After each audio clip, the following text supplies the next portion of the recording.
Bapak Ibu Saudara yang terkasih dalam Tuhan kita Yesus Kristus, selamat pagi. Kita bergabung kembali di ibadah Selamat Pagi Bapa. Kita akan datang kepada Tuhan terlebih dahulu. Allah Bapa kami yang di surga, kami bersyukur ya Tuhan buat kasih setia Tuhan di dalam kehidupan kami. Kami bersyukur ya Tuhan, pagi ini Tuhan telah bangunkan kami dalam keadaan sehat. Terima kasih ya Tuhan, ini semua oleh karena berkat kasih-Mu ya Tuhan di dalam kehidupan kami. Tuhan Yesus, pagi ini ya Tuhan, kami mau memuji, memuliakan nama-Mu. Biarlah Tuhan berkenan hadir di tengah-tengah kami, dan biarlah puji-pujian kami berkenan di hadapan-Mu ya Tuhan. Hanya di dalam satu nama Tuhan kami, Yesus Kristus. Haleluya, amin.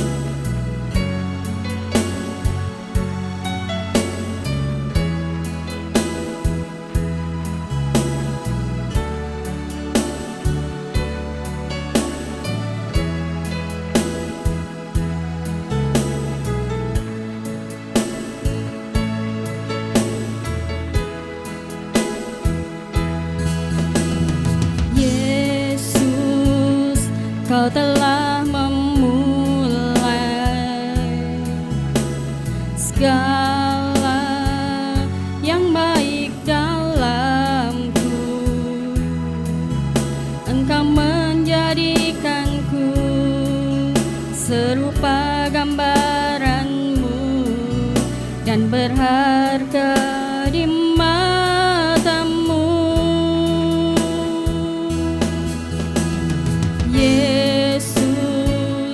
Kau telah memulai karya yang mulia dalamku.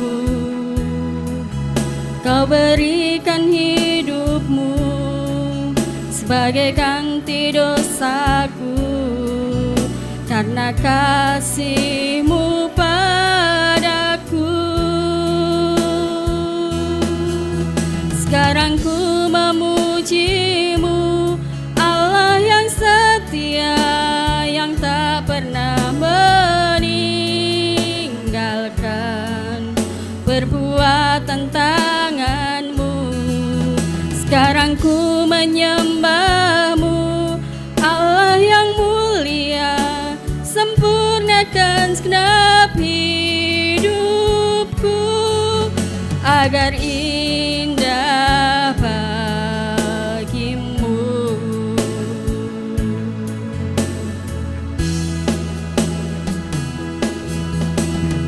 Yesus, Kau telah memulai segala yang baik dalamku.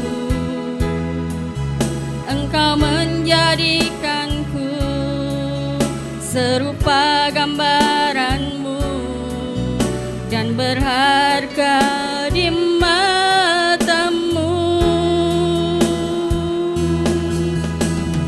Yesus, Kau telah memulai karya yang mulia dalamku. Kau berikan hidup-Mu sebagai ganti dosaku, karena kasih-Mu padaku.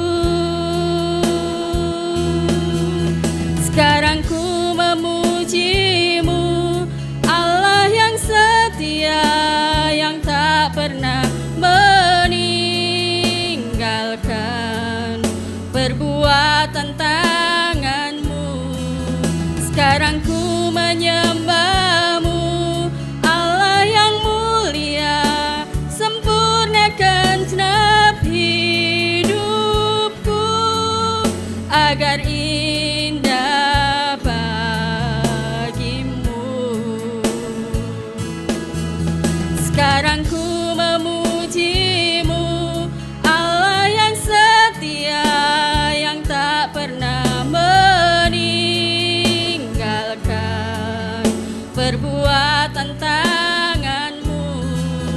Sekarang ku menyembah-Mu, Allah yang mulia, sempurnakan segenap hidupku indah bagimu.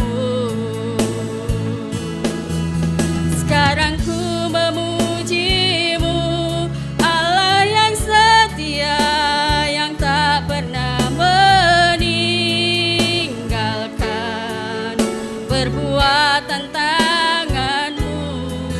Sekarang ku menyembahmu, Allah yang mulia, sempurnakan segenap hidupku agar indah bagimu,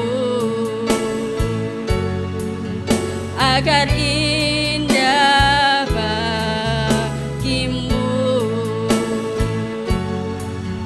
agar indah bagimu.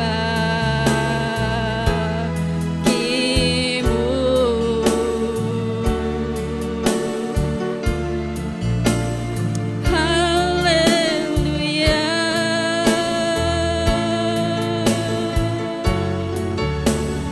Kami menyembahmu,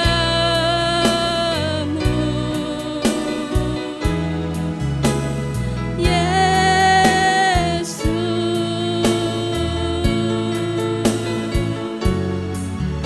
Ku puji Engkau, ku tinggikan Engkau, Yesus. Kami bersyukur ya Tuhan, kami bersyukur Yesus. Terima kasih ya Tuhan. Haleluya.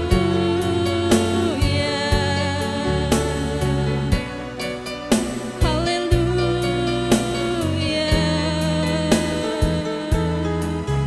Terima kasih Yesus.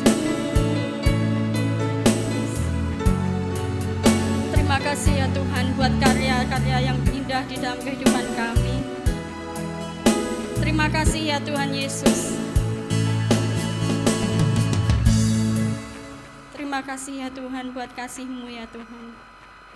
Tuhan Yesus, kami sudah memuji Engkau, menyembah Engkau ya Tuhan. Biarlah Tuhan memberkati pujian kami, penyembahan kami ya Tuhan. Biarlah boleh mempermuliakan nama-Mu ya Tuhan Yesus. Tuhan, sebentar kami mau mendengarkan firman Tuhan. Biarlah Tuhan hadir di tengah-tengah kami ya Tuhan. Memberkati setiap kami ya Tuhan. Membajak setiap hati kami ya Tuhan. Biarlah firman-Mu ya Tuhan tertanam, bertumbuh bahkan berbuah ya Tuhan di dalam kehidupan kami. Tuhan berkati setiap kami ya Tuhan. Tuhan juga berkati hamba-Mu ya Tuhan yang menyampaikan firman-Mu. Biarlah Tuhan mengurapinya ya Tuhan. Biarlah apa yang disampaikannya ya Tuhan hanya berasal daripada Engkau saja ya Tuhan. Dan biarlah boleh memberkati setiap kami. Hanya di dalam satu nama Tuhan kami, Yesus Kristus, kami mau mendengarkan. Shalom Bapak Ibu Saudara yang dikasihi di dalam Tuhan. Kita berjumpa lagi dalam program Selamat Pagi Bapak. Kita telah memuji muliakan nama Tuhan, dan mari Bapak Ibu Saudara kita menikmati Tuhan lebih lagi melalui firman Tuhan. Izinkan saya Bapak Ibu Saudara pada kesempatan kali ini menyampaikan firman Tuhan untuk kita semua. Selama 1 bulan ini kita masih dalam tema Kristus adalah pengharapan. Kita akan membuka ayat di dalam Roma 15 ayat yang ke-13, ayat yang kita bahas selama 1 bulan ini. Izinkan saya membacanya. Demikian firman Tuhan. Semoga Allah sumber pengharapan memenuhi kamu dengan segala sukacita dan damai sejahtera dalam iman kamu, supaya oleh kekuatan Roh Kudus kamu berlimpah-limpah dalam pengharapan. Demikian firman Tuhan. Bapak Ibu Saudara, sadarkah kita bahwa pengharapan begitu penting? Pengharapan sangat penting, hingga Allah Bapa tidak membiarkan kita manusia yang berdosa, yang tidak berdaya, hidup tanpa pengharapan. Allah Bapa mengaruniakan Kristus sebagai satu-satunya pengharapan di dalam dunia ini untuk kita, karena Allah Bapa pun sadar bahwa pengharapan sangat penting bagi kehidupan kita. Sadarkah kita akan hal ini, bahwa pengharapan begitu penting? Bahkan apa yang kita harapkan, harapan kita dapat mempengaruhi kehidupan kita. Sadarkah kita tentang hal ini Bapak Ibu Saudara, bahwa harapan begitu penting hingga apa yang kita harapkan, harapan ini, siapa yang kita harapkan, harapan kita ini dapat mempengaruhi kehidupan kita. kehidupan keseharian kita dapat terpengaruhi dari harapan kita. Apakah kita menyadari hal ini, Bapak Ibu Saudara? Sebagai ilustrasi bagaimana harapan mempengaruhi hidup, mungkin kita dapat mendengarkan kisah ini. Ketika kita pada masa-masa liburan, kita berlibur ke daerah dataran yang tinggi, kita akan melihat banyak pepohonan rindang, banyak rumput-rumput hijau, banyak pemandangan yang sangat memanjakan mata. Di mana-mana terlihat bagaimana kehijauan, kealamian dari alam ini memanjakan mata kita. Banyak pohon hijau, pohon-pohon yang rindang, rumput-rumput yang hijau memanjakan mata kita. Namun pemandangan seperti ini, Bapak Ibu Saudara, pemandangan yang serba hijau ini, pemandangan yang serba rimbun ini, pemandangan yang serba indah ini hanya dapat kita temui ketika kita berkunjung dalam waktu yang tepat.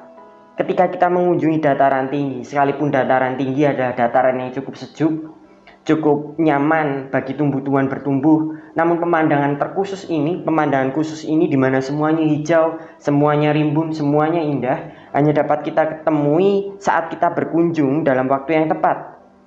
Saat musim-musim yang sedang bagus-bagusnya, saat curah hujan yang cukup stabil, tidak terlalu deras dan juga tidak terlalu berkekurangan. Namun semua pemandangan ini, Bapak Ibu Saudara, pemandangan pepohonan yang sangat rindang ini semuanya berubah ketika musim kemarau mulai datang. Ketika musim kemarau mulai hadir, pepohonan mulai menguning, rerumputan menjadi kering. Hanya tersisa beberapa pohon saja yang daunnya tetap hijau. Hanya tersisa beberapa pohon saja ketika kemarau datang. Hanya beberapa pohon saja yang dapat mereka tetap mampu untuk daunnya hijau, mereka tetap indah dipandang, mereka tetap hidup dan bahkan menghasilkan buah. Hanya beberapa pohon saja, hanya pohon-pohon khusus saja. Dan Bapak Ibu Saudara, saya sedang membacakan ulang, saya sedang menceritakan ulang tentang apa yang Nabi Yeremia tuliskan di Yeremia 17 ayat 5 sampai 8. Nabi Yeremia menyampaikan dua perbedaan mereka yang mengandalkan manusia dengan mereka yang mengandalkan Tuhan. Mereka yang mengandalkan kekuatannya sendiri dan orang-orang yang berharap menaruh harapannya pada Tuhan. Nabi Yeremia mengkontraskan antara dua hal ini. Yang satu kering layu, yang satu tetap tumbuh, bahkan berbuah, bahkan tidak khawatir akan datangnya musim kemarau. Kita akan melihat di dalam Yeremia 17 ayat 5 sampai ke 8. Beginilah firman Tuhan, terkutuklah orang yang mengandalkan manusia, yang mengandalkan kekuatannya sendiri dan yang hatinya menjauh dari Tuhan. Ia akan seperti semak bulus di padang belantara. Ia tidak akan mengalami datangnya keadaan baik. Ia akan tinggal di tanah angus, di padang gurun, di negeri padang asin yang tidak berpenduduk. Diberkatilah orang yang mengandalkan Tuhan, yang menaruh harapannya pada Tuhan. Ia akan seperti pohon yang ditanam di tepi air, yang merambatkan akar-akarnya ke tepi batang air, dan yang tidak mengalami datangnya panas terik, yang daunnya tetap hijau, yang tidak khawatir dalam tahun kering, dan yang tidak berhenti menghasilkan buah. Yeremia mengkontraskan dua kondisi ini. Bagaimana kehidupan orang-orang yang berharap pada Tuhan dan kehidupan orang-orang yang berharap pada hal-hal yang lain, harapan palsu, kekuatannya sendiri, keduniawian. Nabi Yeremia mengkontraskan dua hal ini. Yang satu, dia akan tetap hijau, daunnya tetap rimbun, bahkan menghasilkan buah, tidak khawatir akan datangnya panas terik, tidak khawatir tentang datangnya musim kering. Dan yang satu seperti mereka yang ditanam di padang asin, yang tidak berpenduduk, tidak ada kehidupan di sana. Dua kontras yang dibandingkan. Kehidupan orang-orang yang berharap pada Tuhan akan hidup terus-menerus hidup, bahkan dalam tanda petik berkelimpahan. Namun orang-orang yang tidak menaruh harapan pada Tuhan, mereka akan kering, bahkan tidak ada kehidupan di sana. Bapak Ibu Saudara, inilah bagaimana harapan mempengaruhi kehidupan kita. Orang yang berharap pada Kristus, orang yang berharap pada Kristus akan tetap hidup dan berbuah. Yang berharap pada Kristus tidak hanya sekedar hidup, menjalani hidupnya, namun hidup yang berkelimpahan dan berbuah. Bukan karena mereka kuat, bukan karena mereka mampu, bukan karena mereka bisa, namun karena Kristus yang memampukan. Karena harapan ini yang menguatkan mereka. Karena harapan ini yang terus memampukan mereka. Karena harapan ini yang terus-menerus memberikan kemauan dalam hidupnya, yang memampukan dalam hidupnya untuk terus hidup, bahkan berbuah. Bukan karena kekuatan orang ini, namun karena Kristus yang menguatkan orang ini. Dan bukankah seharusnya hidup kita pun demikian? Saat dunia mulai kehilangan arah karena harapannya menjadi punah, ketika dunia mulai kehilangan arah, saat harapan-harapannya punah, harapannya pudar, harapannya hilang, saat dunia menjadi kering karena harapannya menghilang, orang-orang yang berharap pada Kristus, mereka yang menyadari bahwa mereka butuh Kristus, Allah Bapa sumber dari pengharapan, yang mengaruniakan Kristus sebagai pengharapan. Dan bersyukurlah kita dimampukan oleh Roh Kudus untuk dapat percaya pada Kristus sehingga memperoleh pengharapan ini. Sehingga hidup kita tidak kering, hidup kita tidak mati, namun kita tetap hidup bahkan menghasilkan buah. Sekeliling kita, mungkin dunia ini kering, mungkin dunia ini mulai kehilangan kehidupannya. Dalam tanda petik dunia mulai kehilangan kehidupannya, namun bersyukurlah kita. Allah Bapa, Allah Anak, dan Allah Roh Kudus, ketiganya bekerja sama. Allah turut bekerja untuk kebaikan kita, sehingga kita dapat tahu bahwa kita memiliki pengharapan di dalam Kristus. Sekalipun sekelilingnya kering, namun kita orang-orang yang menaruh harapan kepada Kristus, yang berharap pada Kristus, satu-satunya harapan, bukan salah satu-satunya harapan, sehingga kita berbeda. Hidup kita dipengaruhi oleh Kristus. Kristus tidak hanya sekedar menyelamatkan Bapak Ibu Saudara, Kristus juga bekerja dalam hidup kita untuk mendatangkan kebaikan dalam hidup kita. Kristus membuat kita terus-menerus berbuah, terus-menerus hidup, bahkan tanpa takut akan datangnya kekeringan. Bapak Ibu Saudara, sekali lagi, bukan karena kita mampu, bukan karena kita orang-orang yang hebat, bukan karena kita orang-orang yang kuat, namun Kristus yang hebat, Kristus yang kuat. Kristuslah yang menolong kita sehingga pengharapan kita di dalam pribadi Kristus mengubahkan kehidupan kita. Saat dunia kering, kita tetap menikmati Kristus, bahkan berkelimpahan. Bapak Ibu Saudara, marilah kita menaruh harapan di tempat yang tepat. Marilah kita menempatkan harapan di tempat yang tepat. Marilah kita menaruh harapan kita hanya pada Kristus seorang, sehingga seluruh kehidupan kita tidak dipengaruhi oleh yang lain kecuali Kristus seorang. Biarlah Kristus yang mempengaruhi damai sejahtera kita, sukacita kita, kekuatan kita, karena Kristuslah satu-satunya harapan dalam kehidupan kita. Dan biarlah harapan ini Bapak Ibu Saudara, biarlah Kristus menjadi berkat untuk lingkungan kita. Pohon yang rindang akan dinikmati banyak orang. Pohon yang terus-menerus menghasilkan buah, yang sekalipun sekitarnya menjadi kering, namun dia tetap hadir dengan daun yang penuh, dengan daun yang hijau. Dia menjadi berkat bagi banyak orang. Ingat sekali lagi, bukan karena pohon ini hebat, tapi karena Kristus. Karena pohon ini terus dekat dengan sumber aliran air. Karena Kristus melimpahi kita dengan harapan, sehingga hidup kita pun diubahkan. Saya selesai Bapak Ibu Saudara. Mari saya ajak kita semua untuk berdoa menutup firman Tuhan pada kesempatan kali ini. Bapa, kami ucap syukur, Tuhan berbicara atas kami. Kami sadar bahwa Kristus bukan hanya harapan tentang keselamatan, namun juga harapan yang mengubahkan hidup kami. Kristus bukan hanya harapan tentang masa depan, namun Kristus juga menjadi harapan kita masa kini, sehingga kita mampu tetap hidup, tetap kuat, tetap berbuah, tetap mengakar pada Kristus, dan terus-menerus melekat pada Kristus. Terima kasih Bapa, ajarkan kami untuk menaruh harapan di tempat yang tepat, melekat pada Kristus seorang. Terima kasih Bapa telah mengingatkan, mendidik, mengajar, membimbing kami, sehingga kami tetap mampu tinggal dalam kebenaran firman Tuhan, bukan karena kuat gagah kami, tapi karena Kristus seorang yang memampukan kami untuk kami tetap tinggal. Allah Bapa, Allah Anak, dan Allah Roh Kudus semua bekerja sama, sehingga kami boleh diselamatkan. Kami orang-orang pilihan, dan kami orang-orang yang dijaga oleh Allah Tritunggal ini tetap dalam kebenaran Tuhan. Di dalam nama Allah Bapa, Kristus Yesus, dan Roh Kudus. Amin. Kita akan bersama-sama menaikkan pokok-pokok doa sesuai dengan daftar yang tercantum di layar.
Bapa kami yang di sorga, dikuduskanlah namamu, datanglah kerajaanmu. Jadilah kehendakmu di bumi seperti di sorga. Berikanlah kami pada hari ini makanan kami yang secukupnya, dan ampunilah kami akan kesalahan kami, seperti kami juga mengampuni orang yang bersalah kepada kami. Dan janganlah membawa kami ke dalam pencobaan, tetapi lepaskanlah kami daripada yang jahat. Karena Engkaulah yang empunya kerajaan dan kuasa dan kemuliaan sampai selama-lamanya. Amin. Shalom, puji Tuhan, kita sudah memuji dan menyembah Tuhan. Terlebih kita sudah mendengarkan firman Tuhan. Biarlah kami sampaikan info sepekan MCC. Yang pertama adalah latihan tamborin setiap hari Senin pukul 5 sore, latihan musik dan pujian setiap hari Kamis pukul 6:30 malam, dan menara doa kota setiap hari Jumat pukul 6 sore di Hotel Haris lantai 16, dan ibadah muda remaja Metanek pada hari Sabtu setiap pukul 5:30 sore, dan pada hari Minggu pagi jam 7:30 ada ibadah sekolah minggu. Dan kita akan berkumpul kembali di ibadah raya MCC setiap hari Minggu pukul 5 sore. Kita akan mengakhiri ibadah doa pagi pada hari ini, kita akan datang kepada Tuhan. Sungguh kami bersyukur ya Tuhan buat kasih setiamu di dalam kami mengikuti ibadah Selamat Pagi Bapa pada pagi hari ini ya Tuhan. Tuhan, terima kasih ya Tuhan atas firman-Mu. Biarlah firman-Mu boleh menjadi kekuatan di dalam kehidupan kami dan boleh menjadi berkat bagi kami semuanya ya Tuhan. Tuhan, kami juga mau serahkan ya Tuhan kehidupan kami hari ini ya Tuhan ke dalam tangan kuasa-Mu. Biarlah Tuhan memberkati setiap kami, tubuh, jiwa, dan roh kami ya Tuhan. Kami serahkan ke dalam tangan kuasa-Mu yang penuh kasih. Hanya di dalam satu nama Tuhan kami, Yesus Kristus. Haleluya. Amin.